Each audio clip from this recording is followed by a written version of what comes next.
আজকের ভিডিওতে আমি আপনাদেরকে দেখাবো কিভাবে আপনারা সঠিক নিয়মে Facebook two step verification on করবেন। টু স্টেপ ভেরিফিকেশন অন করলে আপনার ইমেল আর পাসওয়ার্ড কেউ যদি জেনেও যায়, তারা আপনার ফেসবুক অ্যাকাউন্টে কখনো লগ ইন করতে পারবে না। তো এটা আপনি হ্যাক থেকে বাঁচানোর জন্য এই সেটিংসগুলো করে রাখতে পারেন। ভিডিওটা না টেনে শেষ পর্যন্ত দেখতে থাকুন।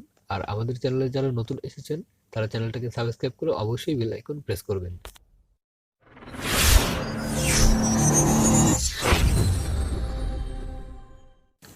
তো আপনার ফেসবুক অ্যাপটা ওপেন করবেন। ওপেন করার পরে থ্রি লাইনের উপরে ক্লিক করবেন। থ্রি লাইনের উপরে ক্লিক করার পরে একটু নিচের দিকে টান দিবেন।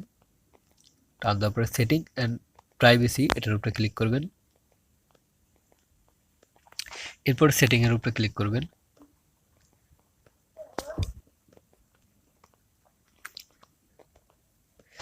সেটিং এর উপরে ক্লিক করার পরে যখন ইন্টারফেসটা ঠিক এরকমই চলে আসবে, তো আসার পরে দেখবেন পার্সোনাল অ্যান্ড অ্যাকাউন্ট ইনফরমেশন এর নিচেই পাসওয়ার্ড অ্যান্ড সিকিউরিটি এটার উপরে ক্লিক করবেন।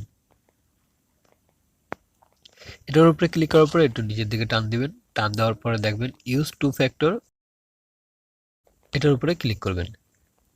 এটার উপরে ক্লিক করার পরে দেখবেন এখানে টেক্সট মেসেজ এটার উপরে টিকটা দিবেন। টিকটা দেওয়ার পরে কন্টিনিউ এর উপরে ক্লিক করবেন। তো এইখানে যদি আপনার ফোন নাম্বার অ্যাড করা না থাকে, তো আপনারা এখান থেকে ফোন নাম্বার অ্যাড করে নেবেন।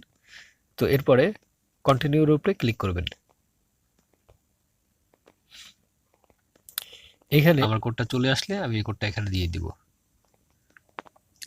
তো কোডটা এখানে দেওয়ার পরে কন্টিনিউ এর উপরে ক্লিক করবেন।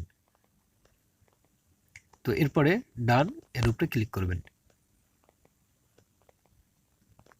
এখন কিন্তু আপনার এটা কিন্তু টু স্টেপ ভেরিফিকেশন অন হয়ে গেছে। এখন আপনি যদি পরবর্তীতে এটা লগ আউট করে দেন, লগ আউট করে দেওয়ার পরে আপনি যদি আবার লগ ইন করতে চান, তখন আপনার ফোনে যদি কোনো কোড না আসে, তো তখন কি করবেন, কিভাবে লগ ইন করবেন?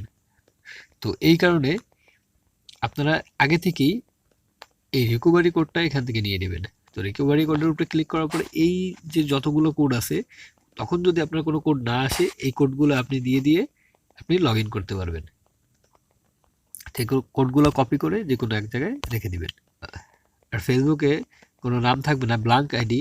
এরকম যদি আপনারা করতে চান, তো আমার আগের একটা ভিডিও আছে, ভিডিওটি সবাই দেখে আসবেন। তো আজকের ভিডিওটি এই পর্যন্তই। ভিডিওটি যদি ভালো লাগে অবশ্যই লাইক করবেন এবং সাবস্ক্রাইব করবেন।